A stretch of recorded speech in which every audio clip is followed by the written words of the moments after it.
Former minister and founder of Something or Other Publishing, Wade Fransson is the host of Created in the Image of God, a series that examines the role of religion in society, from messianic returns to the emotive responses transmitted through our culture. Wade fearlessly addresses reality claims from all directions, objectively exploring their compatibility with Holy Scripture.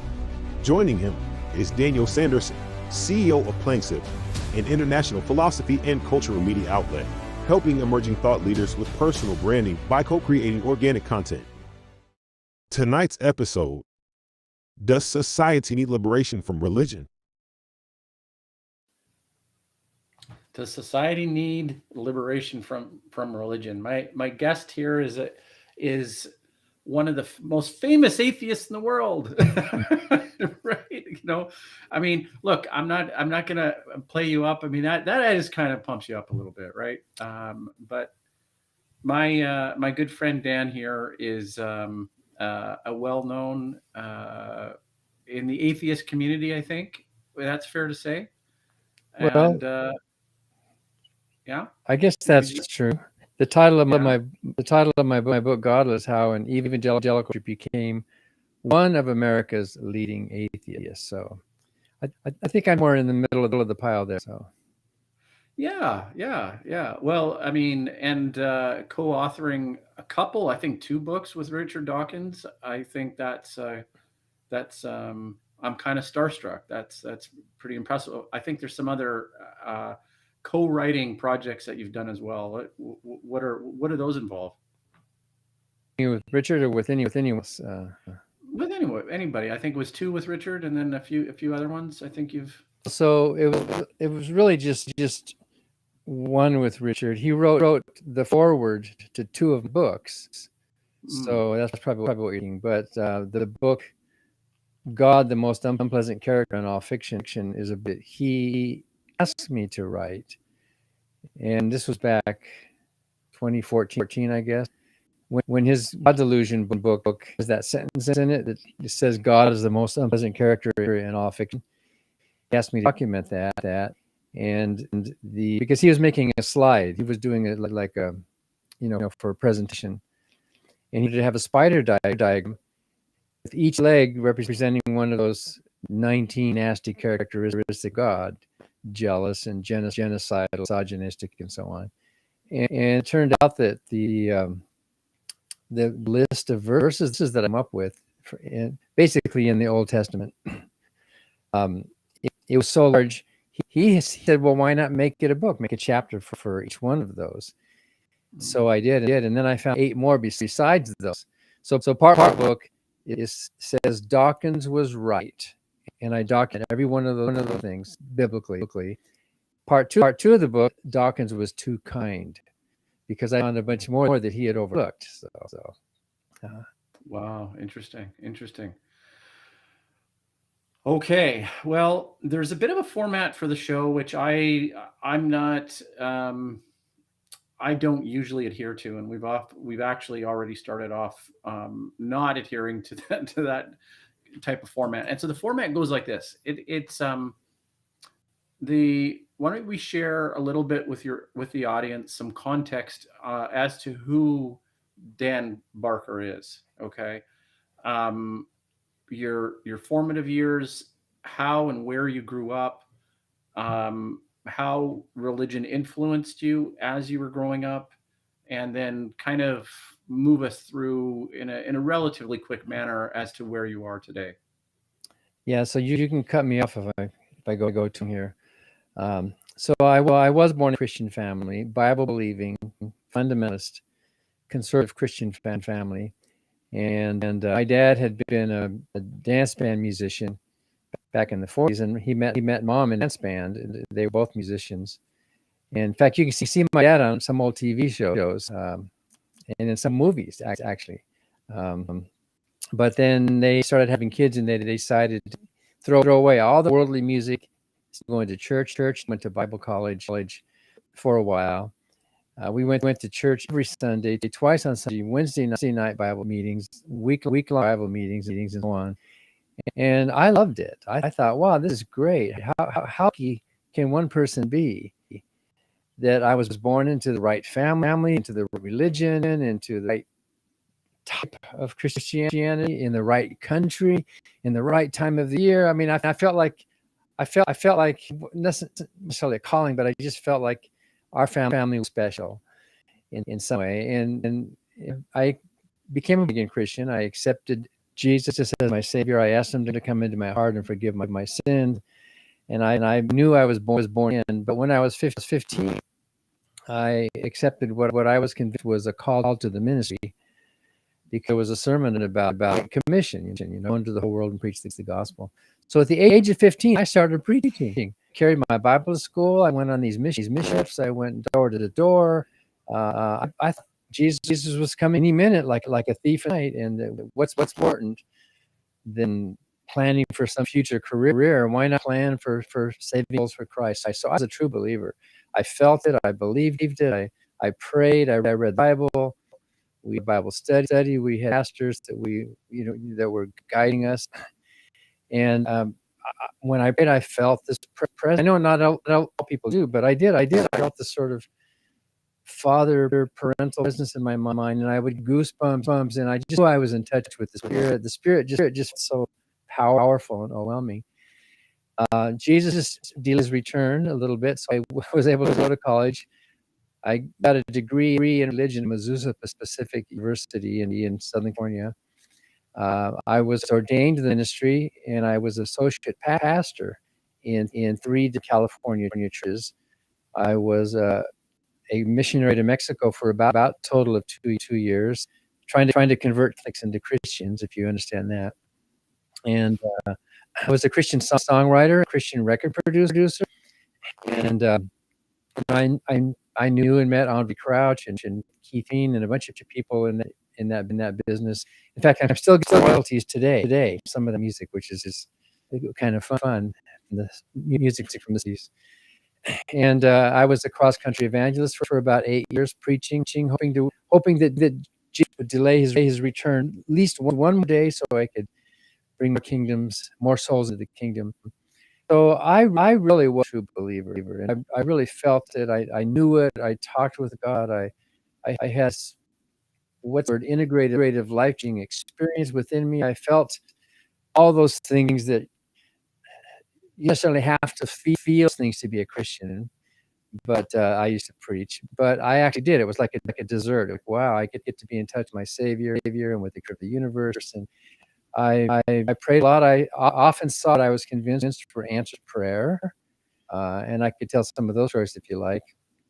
And people would get begin and say. In fact, my high school teacher became a born again Christian after I was witnessing to him, and so it was exciting. It was my family was loving. We had a fun time. I had a very functional family. Then mom and dad are gone now, but we brothers get along well. One of them's still a born again Christian, and we still get along fine. So love and joy and the peace and all of that is supposed to go with Christianity, at least the kind of Christianity I was raised in. I had all that, and I lived it, and I lived it, and I believed it. Hmm. Is there such a thing like Steven Pinker would talk about as a like he's a cultural Jew. He celebrates the Jewishness of the culture and not so much the religion. Would you what you just described was very beautiful to me. That was very colorful and very heartfelt. And where my mind is going with this is that you have what you're describing is something that could you say that it's a Christian culture? Could you say this is a byproduct of a Christian culture without the theology? Well, so I would answer that question today different than I would have answered it then. Back then, I would have said, yes, it was a Christian culture, but it was a culture based on a reality. That there actually was and is a God who's real, and the culture is a byproduct of that. The culture was not creating it. Culture was a response. That's how I viewed worship time. God was real. He was the creator, and I do have a number of Jewish friends who say the opposite. They love the culture, they love the food, they love even the songs and the dances, music, and all that beautiful Jewish heritage. But they believe there's a God. Most Jews that I know don't actually believe those things. It's a part of a cultural identity. So, in fact, there are Christians in the world just like that. In Denmark, for example, the sociologist Phil Zuckerman lived in Denmark for a while and studied them, and he found out that about 4% of Danes actually believe in God, but about 50% rough of the Danes would call themselves Christians because they get married in church. They'll have funerals in church, and so they would celebrate Christmas. They didn't, just like the Jews who don't believe in God. There's a lot of Christians who don't either, but they still have the heritage and the culture. So I was not one of those. I was a true believer. I wasn't just at church to go through the motion, read the hymn, I was actually communing with God. And a lot of born again, you might say charismatic or Pentecostal type, and I think even some within the more moderate churches, maybe even the non-liberal churches, something they feel not that you have to. But a lot of us did feel. I felt like going to church. I was into the living God in the real moment. I wasn't just reading a dusty book or a prayer book or something.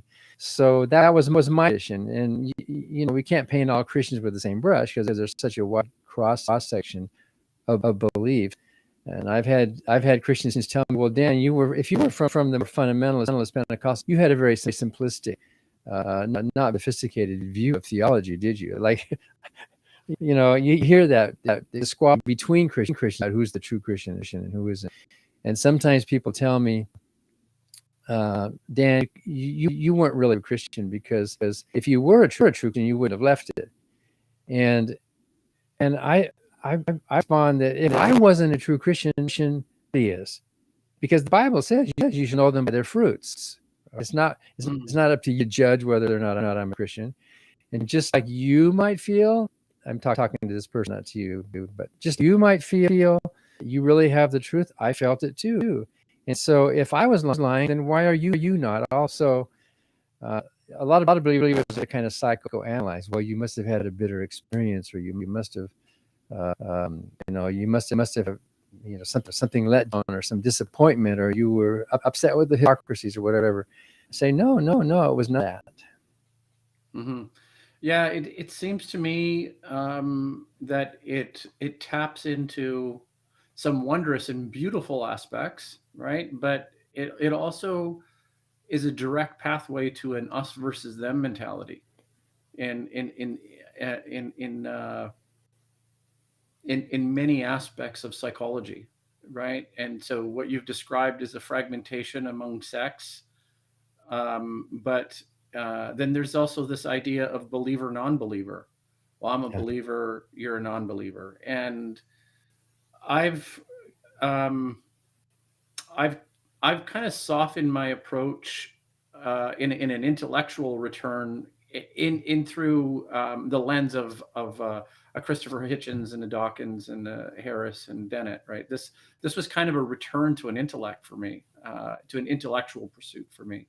So I was very focused on business, and I had a friend that shared one of I've told you this story before, but because we've gotten to know each other quite well over a few recordings, and I've really enjoyed talking to you, Dan. But I would say that over that period of time where I discovered or rediscovered the movement of atheism, I've kind of softened from that, and I think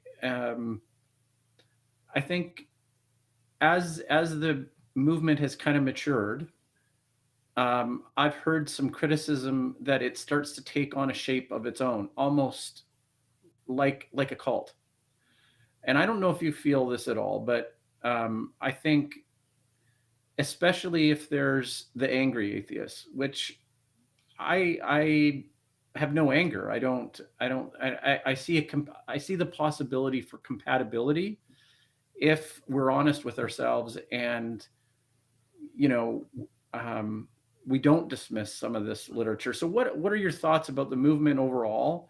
Are there blind alleys and some missteps that the movement has kind of taken, and for what reasons do you think that that's the case, or has it always been kind of a pathway in the right direction for the atheist movement? What are your thoughts about that?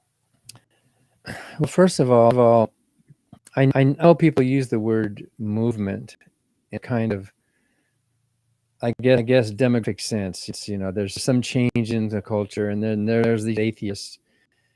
But I don't think atheism really is a movement in any coherence, because traditionally movements need followers.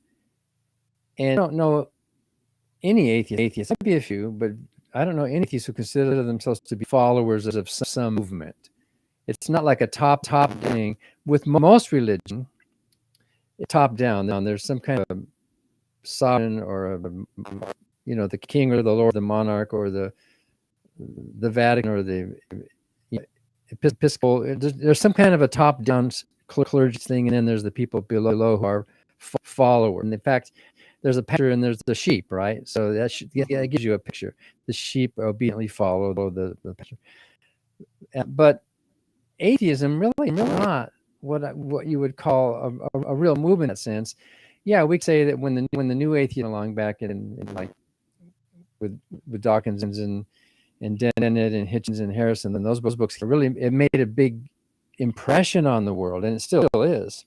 It wasn't that there's anything new about the atheism. It was just the same stuff, same argument. It's not like you pull out of a hat some new thing.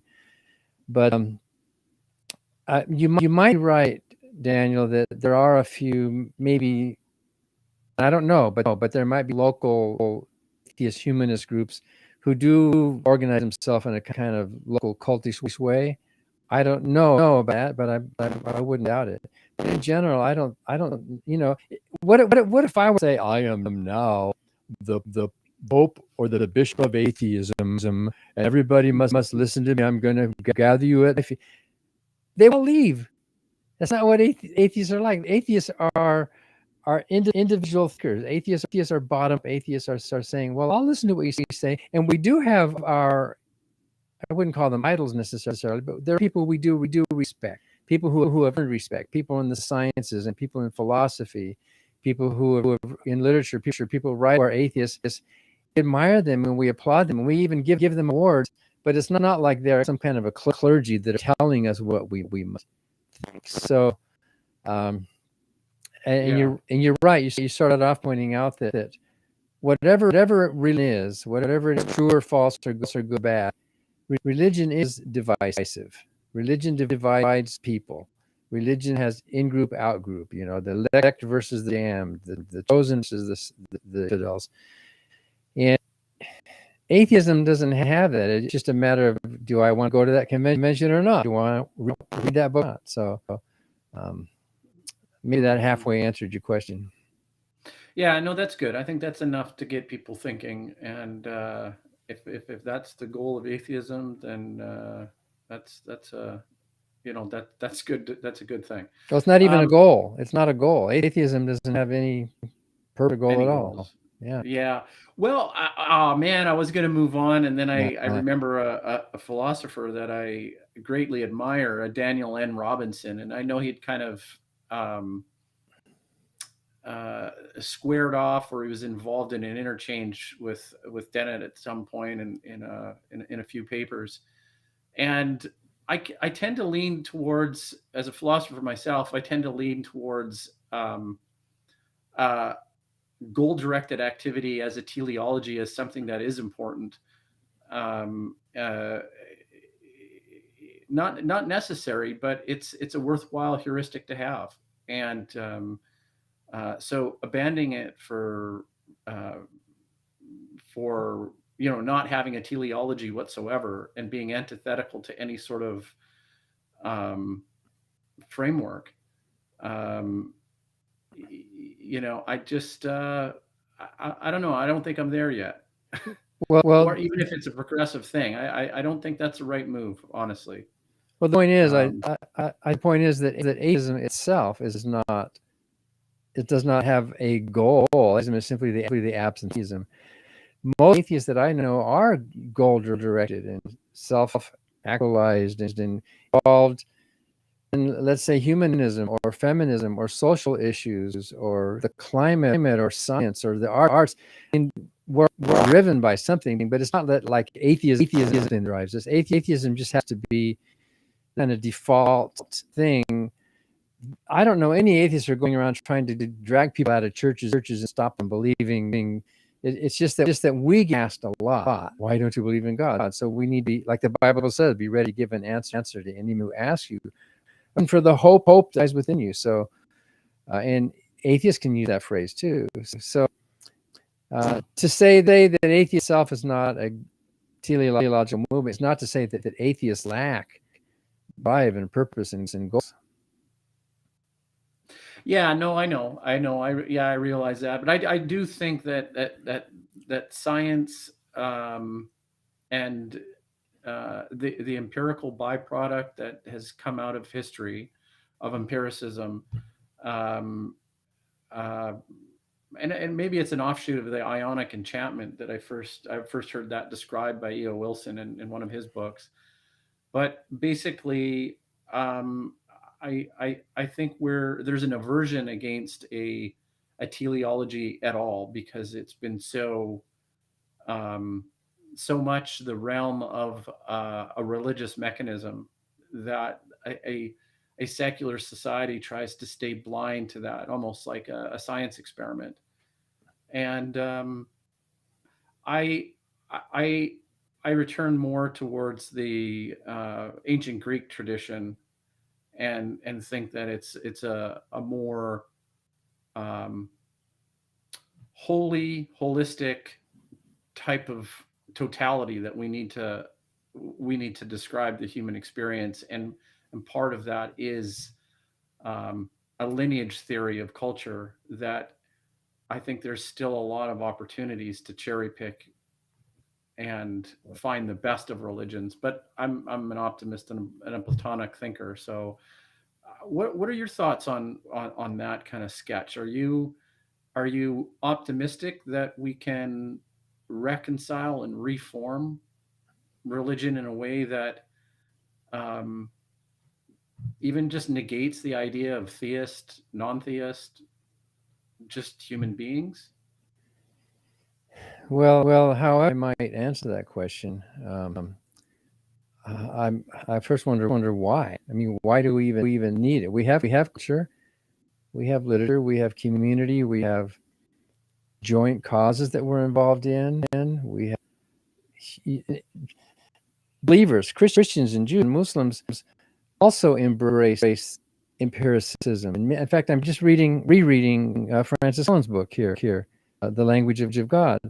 A devout Christian who does embrace science in its fullness. It's not like the atheists are the ones who are thinking scientifically.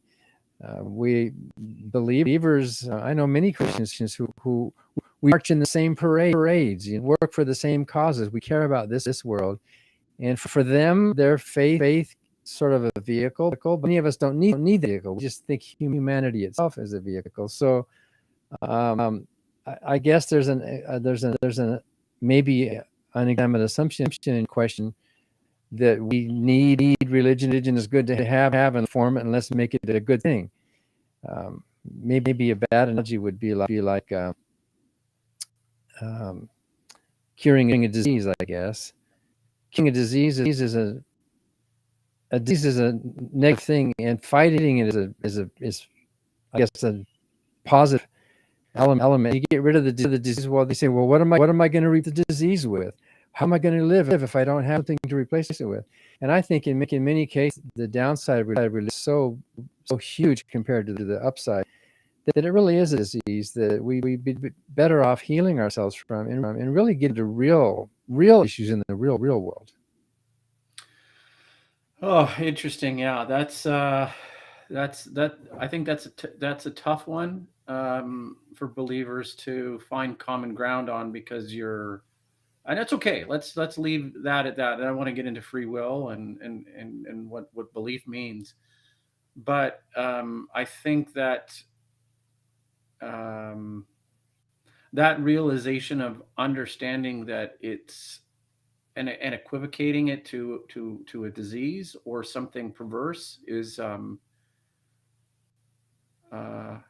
that's hard for people to reconcile, I think. Yeah, but they can't deny that there's been so much animosity and bloodshed and hate and killing and divisiveness in the name of one religion or another. You can't deny at least that in history. Yeah. But and I don't. Okay, I'll take the bait. Mm. And of course, there was secular that did the same, and da da da da da. Right. So, are we attributing, the best and the worst to whichever side that we were advocating for? Right. I mean, like Elie Wiesel said, the evil runs in the hearts of every human being. So about the only case that I see as coherent with that is that if you could make the case that religion amplifies that in a way that it's not amplified as much with a secular path, then I could see a beginning of a conversation to happen. But would you say that there's something innate in a secular society that just prevents the worst side of humanity from emerging and evil from surfacing? No. A secular society embraces all of that. A secular society allows for believers if it gives them comfort or purpose or community or whatever. But I like the word you used, amplified, because I think that's what religion does. If you're a good person, your religion can amplify that, and you can use it as a for being a good person, going out and helping others, and feeding the hungry. If you're not a good person, religion can amplify that, and we've seen that as well. So I think what religion does is it's kind of like a magnifying glass. Whoever you happen to be as a human being, and people tend to select the church or the religion that fits who they are psychologically. I'm not going to go to this church. I'm going to this church. Why? Because this is who I am. I'm picking this faith, and this faith is going to then amplify the kind of person that I am.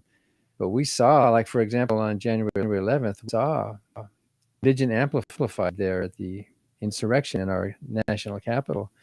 Crosses and Bibles and signs and Christian hymns and all that stuff that was being brought. They even thought they were storming Jericho to destroy the evil city. So yeah, you can see that, and I think in general, I think most people are good people, and I think they're good in spite of their religion. I think people who are not religious can be good or bad people as well. So you can have some really horrible peace in the world.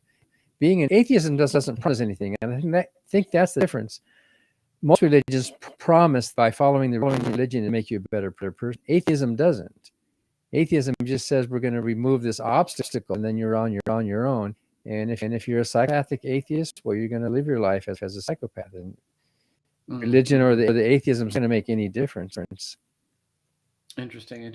Okay, we're going to do a commercial break, and when we come back, we're going to talk about free will and belief. So hold on just a minute, and we'll see you back shortly. In a world increasingly disoriented and lacking spiritual values, many are turning to religion as a source of inspiration and comfort. Each person chooses their individual path, and if there is one thing we are known for, it's providing a positive platform for diverse points of view, to provide each of us the opportunity to discern truth for ourselves. Something or Other Publishing is proud to announce the creation of Royal Falcon Press imprint to feature the unparalleled talent of multiple writers who will bring uplifting and thought-provoking contributions to the body of religious literature, offering current spiritual insights and practical solutions to the challenges we face. Let's grow together as one of the most substantial spiritual communities on the internet. Register and explore a new way to achieve universal wisdom, and reinforce your faith with all the surprises Royal Falcon Press has in store for you.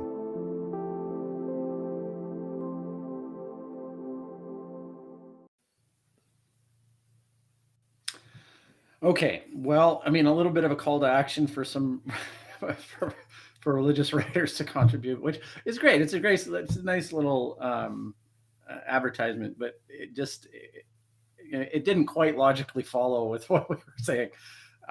So now to talk about free will and your book, do you happen to have a copy there? I don't know if I'm at my home office.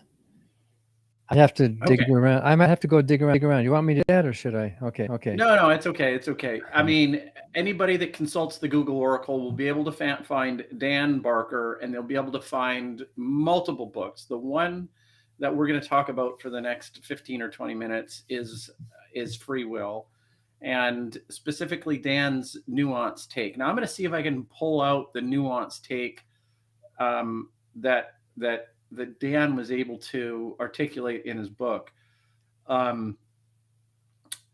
I think that is best extracted through one word, and I think it's harmonics or harmony. Does that resonate with you? With what what your project was with trying to elucidate and tease out the meaning of free will? Yes. In fact, that chapter in the book called Harmonic Free Will is the keystone chapter of the book. I am a jazz musician, a songwriter, and a composer. And so I'm thinking about melody and harmony all the time. And so it's an analogy, obviously, but I think it's a useful analogy. Melody is linear. One note followed by another note by another. It could be up or down. It's like a graph, right? It's an x-axis. If you listen to a melody, but harmony is a stack of harmony is vertical on the y-axis.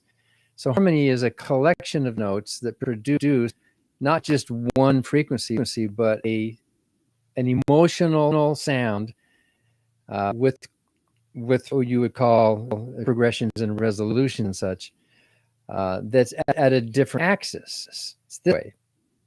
So harmony usually doesn't change as much as melody. In fact, you can have the chord can be the for the whole song, and the melody goes through it. And the chord will change here, and in jazz we call it the chord changes. So comparing that to free will, the way I understand it, if you look at the axis of cause effect through time, if you look at this causes this effect, and there's another cause. If you look at it, I know life isn't that simple. There's usually multiple causes, and not just in one dimension. But if you think of it scientifically, one there's a cause and another cause, another effect and another effect. On this line, that's the melody of our lives. And on that axis, everything scientifically is deterministic. You can't break the laws of cause and effect. So everything that I am, everything that my brain's firing, everything within who I am as a being was determined by previous causes. They're not free. They're a result of evolution and the environment that we live in. I didn't choose who I am. I didn't pick my aptitudes for music or sport, math, or whatever. I mean, we all it's given to us because it was a result of the causes and effect and the recombination of the DNA of our grandparents and so on. So that's on the x-axis. But we're not just individual human beings. We are also a social group, and as a social group, we are like a chord. We're like harmony instead of melody. And so when you have a stack of notes together, you have something that it's an emergent thing. It's like it sends just the normal x-axis one dimensional. It creates something that's above and beyond what a normal individual like. Some simple analogies would be a water molecule. A water molecule is not wet, but if you get enough of them together, suddenly there's a property that emerges called wetness. Where is the wetness? It's not in any one of the molecules. It's not there. What is the wetness? How did it come into existence? Yeah, it's the same thing with a grain of sand. A grain of sand is hard. I could scratch my computer screen with it, but you can run barefoot in the soft sand. Sand hard or is soft? Well, sand is hard if you're looking at this individual one, but if you're looking at the collection, there's this emergent property called the softness of the sand that really isn't a thing. It doesn't exist anywhere. So I think will that free will does not exist at the level of cause and effect scientifically. But we are social animals. We are a collection of individuals. Then we need to make judgments. We need to moral judgments about each other. We need to decide, well, do you mean to do that? Is that criminal really guilty? Is it a result of brain tumor or whatever? So, and again, this is an analogy. Ability is like this, harmony is this. I think the individual level is strictly deterministic. None of us have free will, in my opinion, as individuals. But in the group, there's this property that emerges, which is an illusion of free will. It's like the illusion of softness or the illusionness of water. In our society, we use the first free will and we talk about it because we need to hold people morally accountable for this. We can't. When a criminal goes to the judge, the criminal can't say, "Well, the big bang made me do it." That's not an excuse. You are the agent. You're the moral person who can act, and you're going to be responsible within society for that act that you committed. So I think just like harmony trends melody, I think free will is an illusion that transcends the determinism, the actual hard determinism that I true in our daily life. If we are functioning as a society, we have this beautiful illusion. It's not real. Free will not real, in my mind. I know there are philosophers, there are atheists, there are believers who agree with that, but in my mind, free will, one of these beautiful, useful illusions that just like the illusion of depth perception, two eyes make it into one image, and we have depth perception that helps us navigate the physical world. I think the illusion of will helps us navigate the moral landscape. It helps us to then, as if we really are transcending in some way, when actually there's nothing there. It's an emergent thing. It's there, and there's much more to say about it. But I'll stop there, and maybe we can take some other angles. No, I kind of wish there was there was one point when I saw Sam Harris being confronted by an audience member that was really confused, and she was pleading with Sam almost to really give an explanation about how free will is an illusion, and I think you do a way better job in that defense. Honestly, I think that axis explanation is really good. I think it kind of explains how you've come to that realization, and I think it gives somebody enough of a concept to form in their mind to try and understand that, and so, that's really interesting. So Sam Harris and I agree in just about everything. We both agree it's an illusion. The only difference we have is he thinks, and others, Jerry Coyne, think that free will is a pernicious illusion that we need to get rid of. I think free will is a beautiful, useful illusion that we need to embrace, all while admitting that it's an illusion. Admit that, and we agree on determinism. But the difference is, I think we should not pretend. There's a lot of things in life that aren't real. We use the word sunrise when we know the sun's not rising. We realize that our language is referring to things that aren't really actually real. What should we call it? The horizon set? I mean, what would we actually? So from our human point of view, we use the words. I think we can use the words free will meaningfully, admitting that it's an illusion. You were talking about Rick Dawkins earlier. And last April, there was a conference in Warsaw, Poland, and Richard was there. A number of people were there, but for just one day, Richard asked me to explain to him how music harmony work. So I brought my solo fourths and fifths, and he's trying to learn music. What is he, 81 now? And he's teaching of music, and I think clarinet, I don't know. And he says, what all the stuff about harmony? So we spent about an hour, and I showed him on the circle how chords can change and how you can actually spin the wheel and change keys, and every song you sing, unless it's atonal, every song you sing follows a chord progression, and here's why the natural chord progression, harmony. And he's like wide-eyed. He said, I never thought that's how musicians were thinking. Never imagine that's how musicians. What comes first, the music or the harmony? And I said the harmony comes first. You can write a dry melody, even in your mind. There's an implicit dimension of harmony above and beyond just those dry notes that you're writing. And so composers and arrangers and people who play instruments that have more than one note, like a piano guitarist, are thinking in that vertical structure rather than in the harmony and the melody. Of course, we know there's melody. I know melody, and melody is beautiful. And melody makes the song interesting.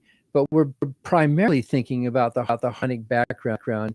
Any note within that melody has meaning only the way it relates to the chord that it's in. The same note could be a major third or an augmented third. It can be a flatted ninth. I mean, the same note could have a totally different character depending on the background. That's fascinating. And I don't know if I brought this up in our previous conversation, but as a musician, could you describe to me what's going on with Bach and his like layered in, I don't know if they're melodies, but they're, like he brings them in sequences. And why I bring that up is in relation to that, that very famous book on Gödel, Bach and Escher, right? Bach, yeah. So that these kinds of mind tricks that happen, and so can you talk about the Bach portion of that trilogy, and does it really align with what you're saying on that vertical axis? And is it possible that the time period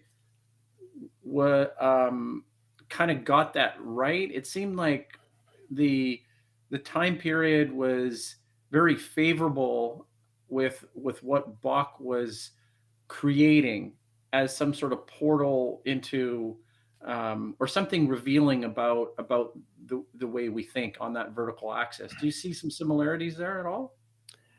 Yes, and the word you're looking for is counterpoint or contrapuntal. So you have more than one melody playing at the same time, and they can relate to each other in ways, and they can even create tension by relating to each other. So Bach's inventions are two different melodies going at once when you hear them, and it's like performers side by side performing with each other. And then of course you can get in 3 and 4, even more melody happening at once. However, every single one of Bach's pieces, where all of that is happening and it's created, is beautiful. Every single one of those, if you flip this axis, you can see, well, he's on the tonic chord now. And now he went to the dominant seventh chord. Now he went to the 4 chord. Oh, he put a dominant seventh on this chord, and it's all. So you can see in all of Bach's music, you see basically what a lot of us call natural harmony. It's following the base natural rules of harmony and then playing with it. That's what art is. Really good art knows the rules and then breaks the rules. So Bach knew all the rules. He was doing it right, but then once in a while he would do something. When his time probably sounded like jazz, bending a note, playing an odd note, and then moving, flipping it. Mozart did that too. There's a creativity in there, and art can't be strictly rigid following. If it was, everybody would just play the same song, right? So in Bach, you could analyze Bach's music. I bet every piece he ever wrote, you can analyze it, and you could put chord charts. You could put guitar chords above every single measure that he wrote, because in his mind there was still that harmonic progression going on, behind which the melody then made sense. Right. Yeah, that's really great. So I guess that's a plug for that book. It's a tough one, I think, for people to tackle. Douglas Hoffer. Yeah, it's a tough one. I've gone back to it a couple times. It's quite a remarkable book, for people to kind of go through. It's a monster of a book, but yeah, an interesting one. Okay, let's try and let's hit free will in a little bit of a different way. Um, I want you to tell me how much of the meaning and of free will, the words and the concepts of free will, how much of that is a theological concept, this idea of free will, and is the philosophical argument about free will, not free will, really a um, an atheist argument? So before we proceed, you're using the phrase free will, and it's interesting thing to ask people, how would you define that phrase before you decide if we have it or don't? In your mind, because not everybody defines it the same. When you just use the phrase free, what did you actually mean by free will that we're going to discuss if it exists or not?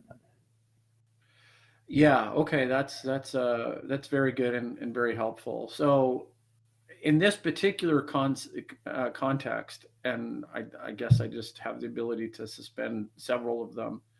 I mean, I could settle on something as just like agency, but I don't want to go there. I want to actually go right for the heart of it, which is that moment when you accept God into your heart. Right. This would be kind of that defining moment when you make a declaration to your faith that you now believe.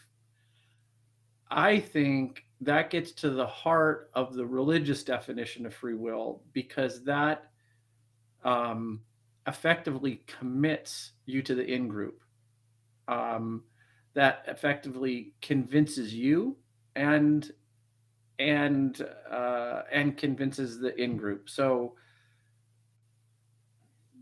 in that case, how much of the and from that framing, how much of the religious efforts are focused on dismantling that religious specific interpretation of what free will is, what it means, and what the implications are for people participating in that psychology? So theologians don't agree. John Calvin disagreed with Martin Luther about free will and determinism. Of course, Calvinists tend to be very deterministic.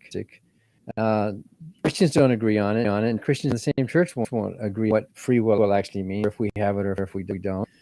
And you didn't actually give a definition of free will.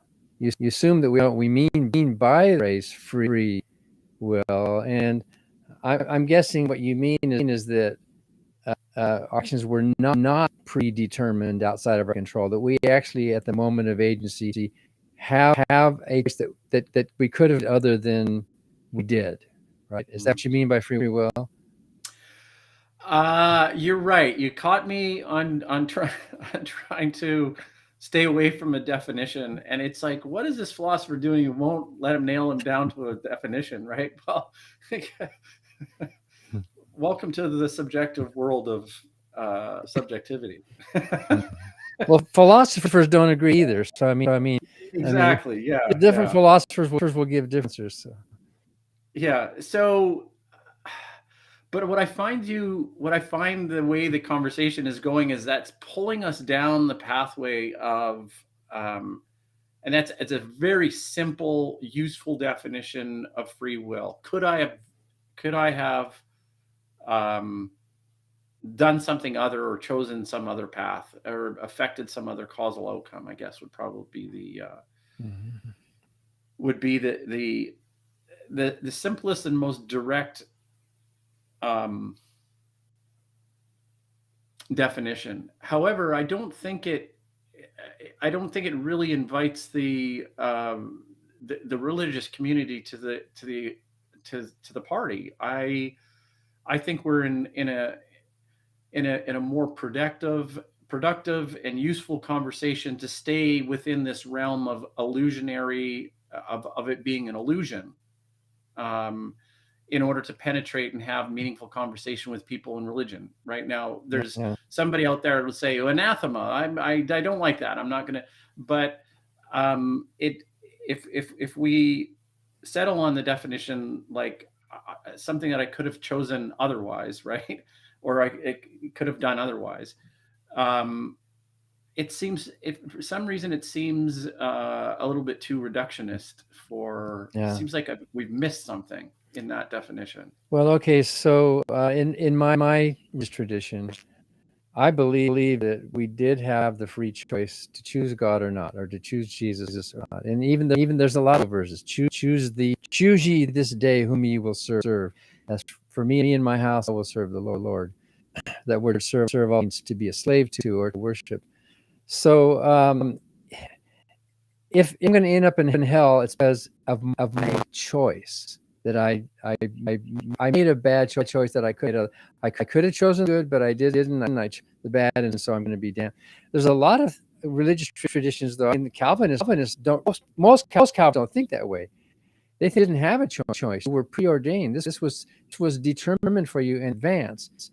So yeah, make a choice for Jesus, but that choice that you're making was already pre-made. You were not free to it. So I think moral responsibility and moral accountability arises if you assume the person had the freedom to choose other than what they actually chose, and then they chose the right or the wrong choice. I think that's, otherwise you don't have any concept of moral accountability. You just have a mechanical, well, they committed a crime, lock them up, right? So and as a philosopher, you know that the word for that is libertarian free will. The political capital L libertarian, but a lot of believers think we have this libertarian free will. It transcends, it goes above x-axis, and we actually reaching above cause and effect in the law of nature. Some element that's free above and beyond what's supposedly restricting us by the natures we're born with. There are even atheists who think that way. There are some atheists who are libertarian philosophers who don't think theologically. They don't. There's some theological supernatural transcendence, but there is maybe within nature. There's maybe as a result of quantum determinacy or whatever. There are some atheists who think that we actually have libertarian free will to act beyond the deterministic nature that we all have. Mm-hmm. Interesting. No, I appreciate that. You're right. There's a lot of categories that that philosophers have tried to separate. The various different categories of that free will and determinism argument. Yeah, and sometimes I find it helpful, and sometimes I find it limiting. I want to maybe take a step back and say, how would you compare and contrast free will versus just consciousness in general? I mean, if one's an illusion, then how do you separate one illusion from another illusion? Like, is it just one big illusion? Well, depends how you define consciousness. Yes.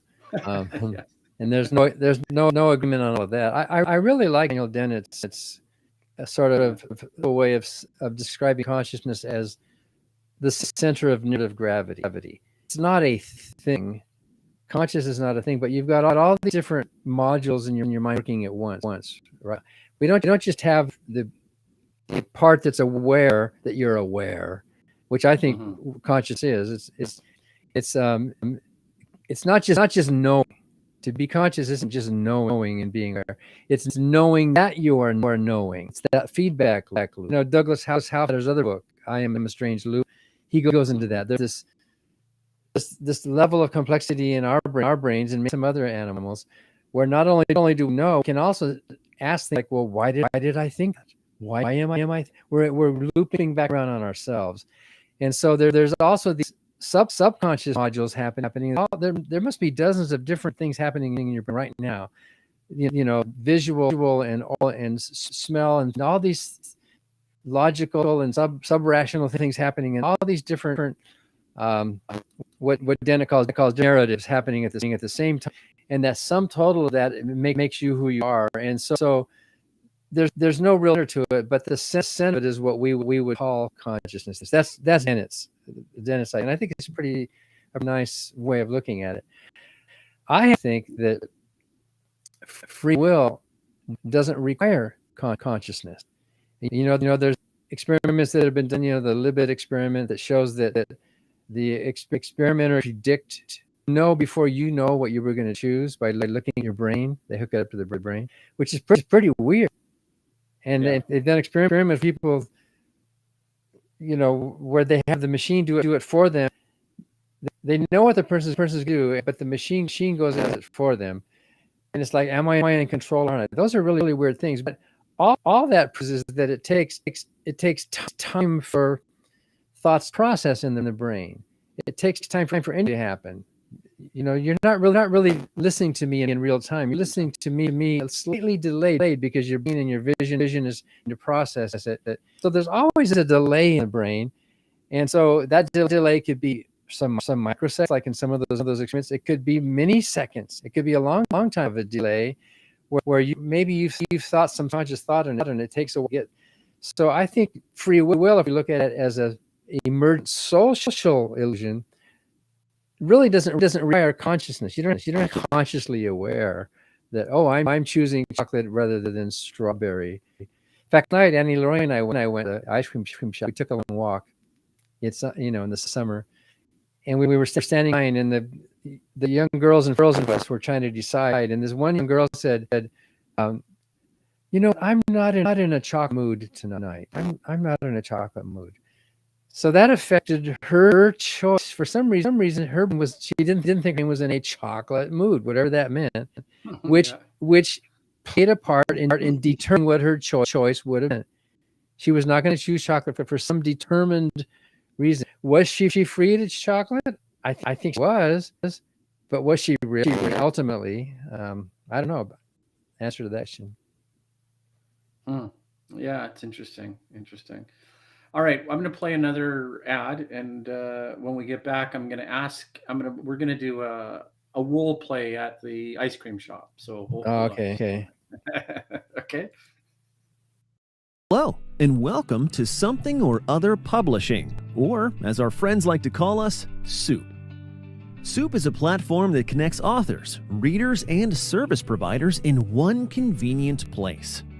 Choose Soup if you're an author with a great book idea and you're looking for a publisher offering hands-on coaching and some of the best royalties in the business. Or if you're a reader who enjoys engaging with celebrated and emerging authors. We already have over 3,000 of them, and more are joining every day. You can even win free books by voting on their book ideas. Or maybe you're a service provider and you're looking to engage with over 3,000 authors. We're here to help. So whether you're an author, a reader, or a service provider, you're in the right place at Soup. Contact us at help@soupllc.com to learn more.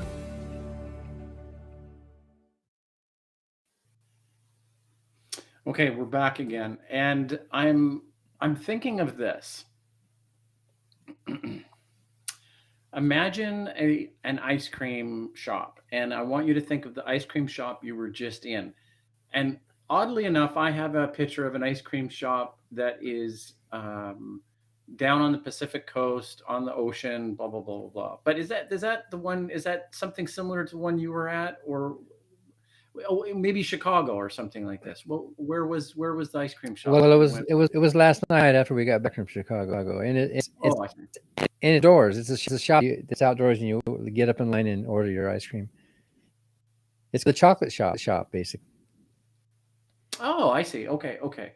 So the reason why I bring up this allusion, I guess, everybody, it's an A, not an I, right? So is the reason why I bring this up is that I'm thinking to myself, imagine I went and I had my ice cream, and Dan has his ice cream, and just as two strangers, we got to talking. How quickly would we discover that there's some serious intellectual depth there to Mr. Dan Barker? And do you often get go down the rabbit path, the rabbit hole with strangers in these kinds of topics? Or maybe describe that. Like how would a conversation with a stranger take place if this kind of topic started to come up? Well, if there's time, often there's not enough time to go into depth. And well, almost always there's not time. We were in the hotel this weekend on elevator, and a guy got on and he said, "Hey, what book are you reading?" And I showed him. He said, "Oh, really? What's that? Oh, that's fascinating." So then the elevator door opened, and that was about it. We didn't have a. I bet we could have been buddies. You know what I mean? Yeah. But there just wasn't really. I mean, and then there was another fellow who was from Madison, actually, down in Chicago. He was at the same town, and it was the same thing. We had like three or four floors in the elevator, and there was a connection, like, hey, there's a reader, there's somebody who's, but when I walk home from work most days, I walk like about 3 miles. I walk through the University campus mall, and often there's religious people there with their literature, Jehovah's Witnesses, and so last week there was a woman by herself at a with what was his name? The K Prize, Lee Strobel book. So we talked for maybe 5 or 10 minutes, and ended okay. It was like she had actually said she'd never heard anyone question those beliefs. She had actually never talked to an atheist before. And I told her that Lee Strobel, that book you're selling, Lee Strobel quotes me in that book. Really? What did he quote? And I said, what do you make? I'm an atheist. But yeah, I mean, anytime then there's time to talk. You probably have anything happen. Yeah, I guess I remember. I'm going to bring Wade in, and I'll include him in on this story. So, hey, Wade, how are you doing? You must be pulled 1,000 different ways. Thanks for coming in. Oh, I am so sorry. I completely spaced out. It's the 4th of July here. Big celebration planned out in our new property with all this new construction that's been going on. And I've been working my proverbial posterior off all day, the last several days, and deep in it, completely spaced out, which is very unusual for me, as Daniel knows. My sincere apologies. I was actually a little worried because, we had our normal get together earlier today, and I said, well, it's not like Wade, right? So I was actually more worried that you fell in a hole or something. Well, with all the stuff going on, I easily could have injured myself in any number of ways. We're doing construction here on this property, and you can see also I've moved my office around, Dan. I'm now finally back against the wall instead of staring at the wall. Oh, I see. Okay. Well, that's good. That's good. Well, Dan and I've had a really nice conversation, and we've kind of moved into this odd vignette about being out in public and being approached by strangers, getting into conversations with, just whoever passes you by. And Dan made the point. He said, similar to me. I mean, I might run into somebody, and do I go down the rabbit hole? And the same thing would happen for you, Wade, right? I mean, how much time do we actually spend with people, and how deep do we? I guess it depends what kind of radar we have for somebody, and what they kind of present to us in their immediacy, and as well as what else is going on immediately in our immediate life. And oh, exactly. Like Dan was saying, he said he was in an elevator and probably had a book in his hand. What triggered that? Well, probably another book lover. If I had, 45 minutes and we were in an airport and I had an ability to kind of question you about the book, we might get on quite well as friends, right? So I know there's where I'm going with this is that there's a friend of mine who I guess I don't talk to near enough, but he's a religious fellow. And one thing that I really like about him is he always says, I always have time to talk about God. Right? Like so it's like, no matter what he's doing, like he could be working in the middle of his day or whatever. And I'd be like, hey, let's go and talk about this. And he seems to always have room for that. Is that a virtue, Wade? Do you think that's part of the community that, just kind of always makes time for that theological, deep philosophical kind of bonding? Well, my reaction to that question would be that it's a two-edged sword, because it's always about what's important, right? Is always about um, I'm coming in from a million miles away, so I'm searching for words here. Subjugating isn't the right word, but some similar word to subjugate. It's about subjugating the ego, right? And so if me talking about God, right, is an ego thing, then no, it's not a virtue at all, right?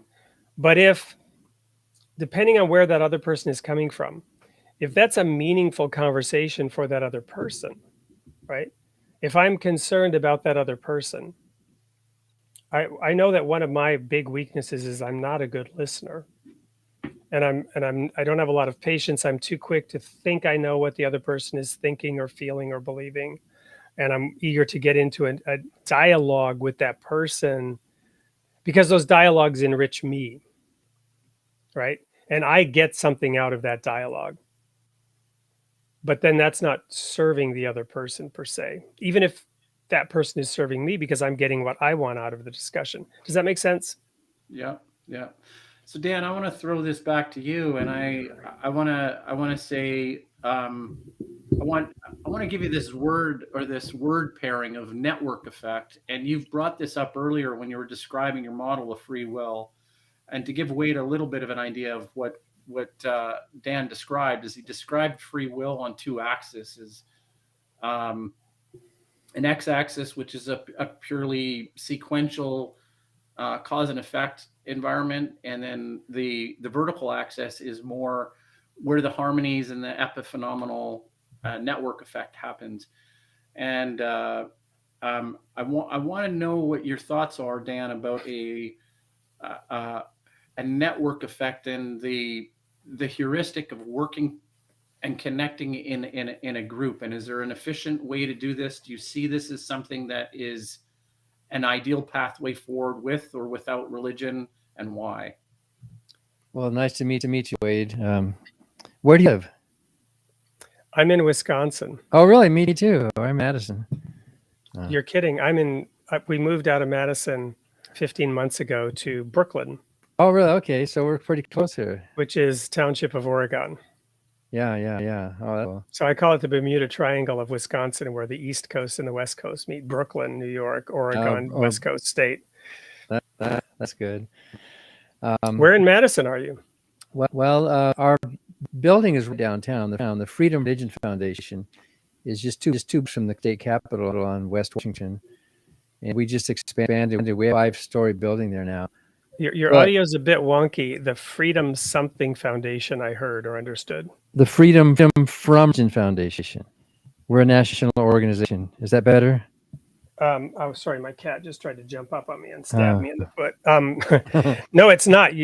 It's still like garbled. Dan, can you understand? It's like freedom, and then you're skipping, like you're cutting out 1, 2, pieces 3. Of your. I thought that was my headset, but it's Freedom from Religion is the program that's. I was wondering if that's what it was you were saying. So, but my house now, we're on the near west side of Madison, about 3 miles west. So we lived in the Ice Age estates, if you know where that is. The Ice Ages? Down by Verona. Oh, okay. Fitzgerona area. Oh, yeah. Go to Liliana's restaurant. What they changed the name now? All these restaurants. Yeah, no, we used to. Chef Dave, we were good friends with him. I had my book launch for the people of the sign at Liliana's. Wow. I was just him. I played jazz bands there. You know, when they had live music, I played piano in the jazz bands there. So what a small world. We probably heard you play then. In fact, I know I did. Yeah, I know. I'm sure I did. It's in the bar we area. Were there a lot. Usually in the bar area with Johnny Whitacombe, Cliff Frederickson, and so those people. Unbelievable. We were there like many Tuesday nights when they used to have those tasters menus things. Yeah. Well, Dave's having a problem now because the hospital denied his daughter, who's now a son, operation. Right. One of the reasons for Liliana changing, Dan, is because Liliana's name is no longer Liliana. It's now Ollie. Yeah. I see. So that's a whole different story. and so I don't know if we can help him legally, with attorneys, but we might be able to give some advice to them. But what wonderful, and he's such a generous person, and our family are atheists, but they're known in the community for feeding the hungry, doing these drives, and for all of this, just pretty amazing. And I forgot your question, Dan. Sorry. I'm sorry. Actually, this sounds more interesting, right? It's like Huh. Well, clearly we'll have to have you back. I again, my sincere apologies, but Dan, we'll have to have you back. But we'll need to do something about that audio. So it must be my mic. It may be the browser you're using. It may be a variety of things that it's okay. Cutting in and out, cutting in and out, cutting in and out, jumping over syllables. Well, maybe it's the devil. I don't know. Well, Dan, I doubt that. Why don't we try and schedule you for a couple weeks out? What's your time look like in a couple weeks? It's good. We're not doing any traveling until like the middle of August, so we'll find some. Well, Dan, we're Dan DS DS may have mentioned that we're running a camp for 11 to 15-year-olds, July 6th through 10th. Would love to invite you to come check out what we're doing. Where is it? It's at our place on Hillcrest Lane in Brooklyn. And we'd love to meet you in person, grab a coffee. But if you're interested in seeing the program we have going on and what we're doing here and why I wasn't here tonight, would love to have you. Otherwise, maybe we can grab a coffee before the next appearance on the show in a couple of weeks. Who knew that you were so close? Pretty amazing. I joked with Dan because it's coming back to me now when you mentioned freedom from religion. I have spoken passionately about how this country was founded on the principle of freedom of religion, but that there are those who seek to turn it into a country that has freedom from religion. And I didn't mean that positively. So I welcome the chance to discuss this with you and to share perspectives on it. And so I joked with Dan that based on my understanding of your background and your trajectory and how you ended up where you're at, you're like my evil twin. Please forgive the reference. I might be like your evil twin, right? In that we're coming at this same question from similar experiences, but probably drawing a different conclusion. And that might be a fascinating discussion. Yeah. If we can, dive deeply into that or broadly into that or both. Well, I do it all the time. I'll be doing my 140th public debate pretty soon over the last 30 some years, and the opponents are from all different, mostly Christian traditions. The funnest ones are the fundamentalists because they're fun to debate. But moderate liberals and even some rabbis debated. I have had 8 debates with Islamic scholars as well, and some of the arguments are the same, but some are different. So, right. But in every case, it's been civil, it's been open, it's been friendly, and that's one of my requirements. If it's just a one-way street, then where's the dialogue? Or it has to be there has to be a mutual respect there. I couldn't agree more. Dan may have mentioned I'm a former Christian / fundamentalist minister. In this space, you may know of an organization that used to be known as the Worldwide Church of God. Yeah. And the Plain Truth Magazine and the World Tomorrow program with Herbert Armstrong. I was a minister in that organization, and I did a lot of work over in Europe at the heyday in the 80s and early 90s of that organization before doctrinal differences split it right down the middle. And they were not your typical fundamentalist group, sect, cult, some would say, but certainly in that world, right? And with a very unique set of doctrines that I like to refer to them as hermetically sealed, in that there was an answer for everything within the framework, right? And any challenge to the belief system was either a test of God to see if you were going to remain faithful, or a test from Satan to see if you were going to, abandon your beliefs. And with that in place, that's where the Hermetic sealing came from. It was impossible to convince a Worldwide Church of God member that they were wrong, because they had answers for everything, right? We had answers for everything. I'm no longer there. I'm a Baha'i today, which is very different.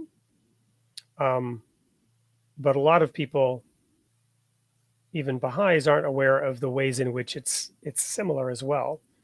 And it might make for a fascinating discussion in ways that you haven't had before in some of the debates, as you mentioned. I'm not interested in debate, but I am very interested in dialogue, and I'm not afraid of dialogue that some might consider to be a debate, if that makes sense. Well, whatever. It's. I think it's fun. I think it's. Well, you learn a lot, and if there's an audience, of course, it's educational. Right. All right. Well, why don't I wrap the show? We'll stay on for a few minutes afterwards, but how about I wrap the show, and then we'll close it off with one final ad, and then we'll just see you guys back here after we shut her down. Okay. Thank you, Dan. And Thanks, Dan, everybody. Dan squared. The concept of heaven and hell has been a central idea throughout human thought and cultural history. From ancient civilizations to modern religions, people have explored the nature of the afterlife and the potential consequences of their actions during their lifetime. Royal Falcon Press Imprint presents a new project seeking diverse perspectives on the fundamental human theme of heaven and hell. Our goal is to create an anthology that provides readers with a rich and nuanced exploration of heaven and hell throughout human history, inviting writers to draw from a wide range of sources and authors, including religious texts such as the Bible and the Quran, philosophical treatises like Plato's Republic, and modern works like Neil Gaiman's The Sandman series, or Michelle Baum's The 5 People You Meet in Heaven. Scan the QR code to submit your contribution to Heaven and Hell by Wade Fransson at supellc.com.